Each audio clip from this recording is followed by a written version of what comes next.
السلام علیکم ورحمت الله وبرکاته. دوستانو خدای دې وکړي چې ټول به ښه او جوړ یاست. دوستانو د نن په دغه ویډیو کې به زه تاسو ته در وښیم چې تاسو څنګه کولی شئ چې د هر نمبر ډیټیل په خپل موبایل کې ځان ته معلوم کړئ. دوستانو که چیرته تاسو غواړئ چې د یو نمبر ډیټیل معلوم کړئ او تاسو ته یو څوک ټلیفون کوي، تاسو بار بار تنګوي، نو که چیرته تاسو غواړئ چې د هغه نمبر ټوټل ډیټیل راوباسئ چې دغه نمبر د چا په نامه ده، د سړی څوک ده او دا د چا په شناخت کارت خلاص شوی ده او دا د کوم ځای ده. نو دوستانو دغه تاسو په خپل موبایل کې ډېر په اسانه طریقه سره کولی شئ. نو دغه ویډیو له موږ سره تر پایه وګورئ. په دغه ویډیو کې به زه تاسو ته دغه طریقه درښیم.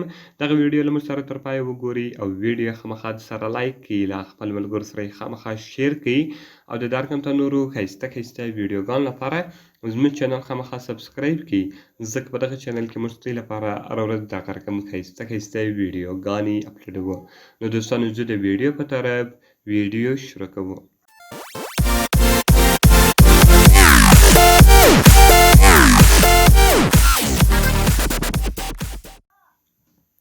نو دوستانو د دې لپاره باید تر ټولو مخکې تاسو په خپل موبایل کې یو اپلیکیشن ډاونلوډ کړئ.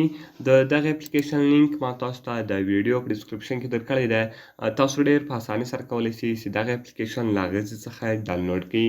ګوره دوستانو، کله چې تاسو دغه اپلیکیشن له هغه ځای څخه ډاونلوډ کړئ، دغه رقم انټر نمبر RCNIC دغه رقم دلته دی تاسو ته ډیټابیس 1 راړوي او دلته دی تاسو ته ډیټابیس 2 راړوي.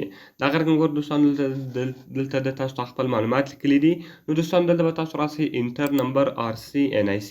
دلته که چیرې تاسو غواړئ چې د یو چا د نمبر معلوم کړئ، یعنې تاسو ته یو څوک ټلیفون کوي، تاسو غواړئ چې د هغه ډیټیل راوباسئ، بیا به دوستانو تاسو نمبر ولیکئ. او که چیرې تاسو د یو چا د شناخت کارت ډیټیل راباسئ چې دغه شناخت کارت یعنې په دې شناخت کارت باندې څو سیمان دي او دا د چا په نامه ده دوستانو، یعنې په دې کم سیمان خلاص کړي دي، هغه ټوټل دلته دی تاسو ته راباسئ. نو ګوره دوستانو، زه غواړم چې د یو نمبر ډیټیل راوباسم چې دغه نمبر د چا په نامه ده او دا سړی څوک ده. نو د دې لپاره به دوستانو تاسو راسئ په انټر نمبر RCNIC کې به تاسو کلیک وکړئ. کله چې ګوره دوستانو تاسو په دې باندې کلیک وکړئ، د هغه رقم به دلته تاسو راسئ خپل نمبر به ولیکئ. نو اوس تاسو هر نمبر تاسو غواړئ چې د هر نمبر ډیټیل راوباسئ، دوستانو دلته به تاسو هغه نمبر ولیکئ. کله چې دوستانو تاسو هغه نمبر ولیکئ، د هغه رقم بیا تاسو راسئ په دا سرچ بټن باندې به کلیک وکړئ. نو ګوره دوستانو تاسو به راسئ په سرچ بټن باندې به کلیک وکړئ. کله چې دوستانو تاسو په سرچ بټن باندې کلیک وکړئ، ګوره دوستانو دلته تاسو ته د هغه سړي نیم سو او دا SNIC نمبر سو او دغه رقم یې دا فون نمبر سو او دا اډرس سو. نو او دغه رقم دلته دی تاسو ته سیټي هر شی ټوټل تاسو ته را اړوي. نو په دغه طریقه سره تاسو ډېر په اسانه طریقه سره کولی شئ چې د هر نمبر ډیټیل په خپل موبایل کې معلوم کړئ او هغه ځان ته راوباسئ چې دغه نمبر د چا په نامه ده او دا سړی څوک ده.